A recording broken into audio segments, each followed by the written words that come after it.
உள்வாழை எவ்வளோ இதுக்கு எவ்வளோ இருக்கா? உள்வாழை இருக்கிற மாதிரிலாம் இருக்காது.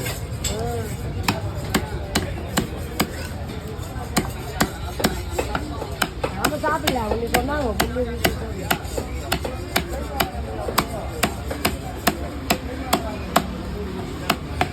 ஓகே வந்தா தானே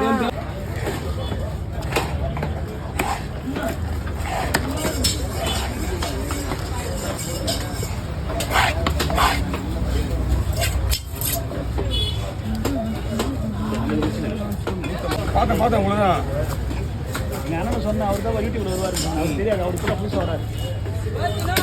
நம்ம கிட்ட தான் வேலை சுத்தமாக இருக்கா. அங்கே போனால் எங்கள் அதில் புது ஆளாக இருந்தாங்க.